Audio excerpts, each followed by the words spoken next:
On your fast track to 7, 4 counties, 8 police agencies, and a victim life-flighted to the Twin Cities. A Minnesota man is in jail after a crime spree that started in the city of Starbuck. Police say it all started around 3 Saturday morning when they got a call about a man with critical injuries. Officers searched the city for hours for suspect Justin Cardinal before getting a call about someone who stole a pickup with a boat trailer. Police say that Cardinal then took off into Grant County, ditched the pickup in a cornfield near Elbow Lake, and then stole another car. A witness followed that vehicle until police caught up with it. That chase then headed into Ottertail County, where Cardinal was finally arrested. He's now in jail in Fergus Falls on charges of assault with a dangerous weapon, motor vehicle theft, and fleeing.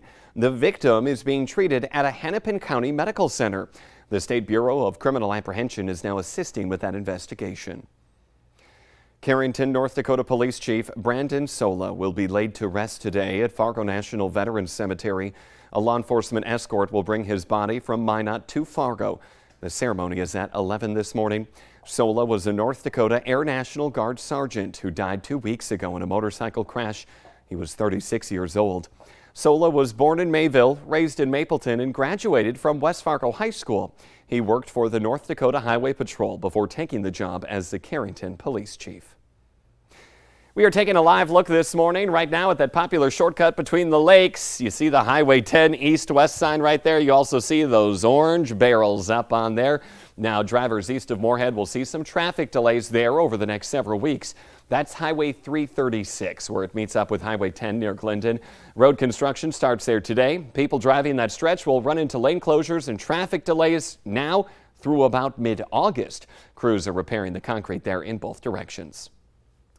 A lot of people are checking for hail damage on their cars and property after this storm right here moved through. You see those big chunks falling from the sky, hitting the car right there.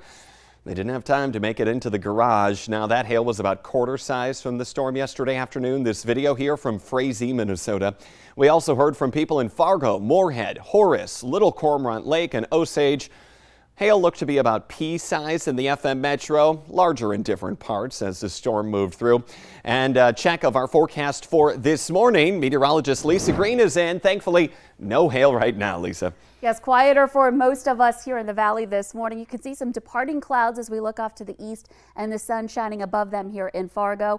Expect to have temperatures into the 60s. It's a little muggy out there. Dew points at 60 degrees. Our air temperature at 66. Wind out of the west-northwest now at 13 miles per hour. So we're starting to see it turn to a northwesterly direction. That's going to be a drying wind and a cooler direction from where our air will be coming from. And in Grand Forks, 63, winds that are westerly at 9 miles per hour. So temperatures are comfortable, a little muggy, and then we've got some areas where we do have rain and thunder.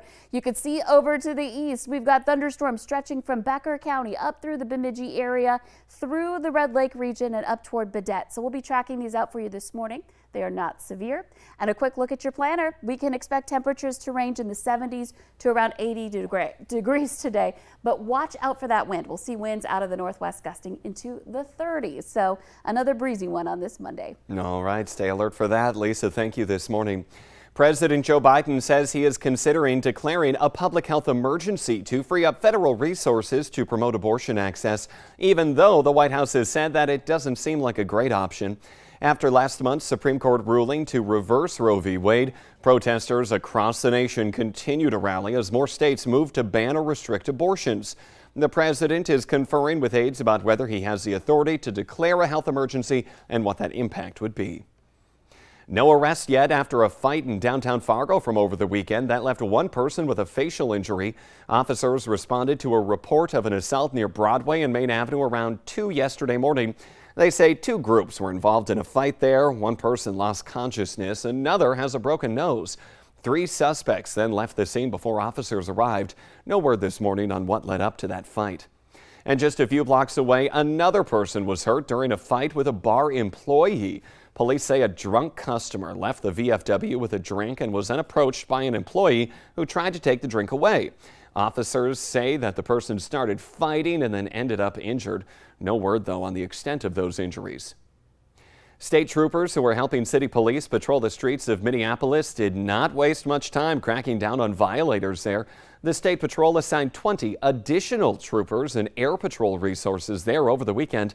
They stopped 250 drivers on Saturday night alone. That was the first night of stepped-up patrols.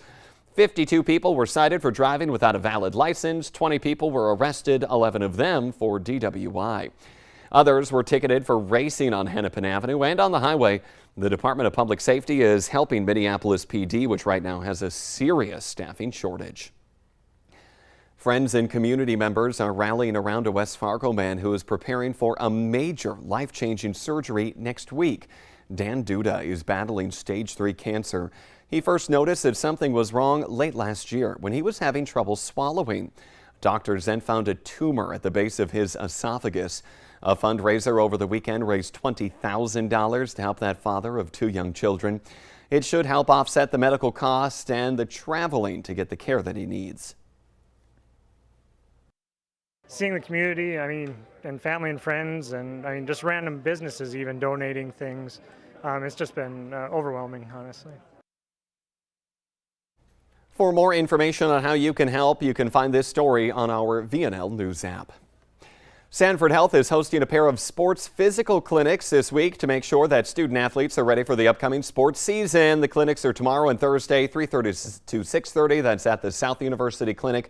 No appointment needed. $50 prepaid cost, though. Crazy to think we're already talking about fall sports. The Today Show and CBS Mornings are just about to start, but the Valley Today rolls on. More news and weather for you coming up on the CW.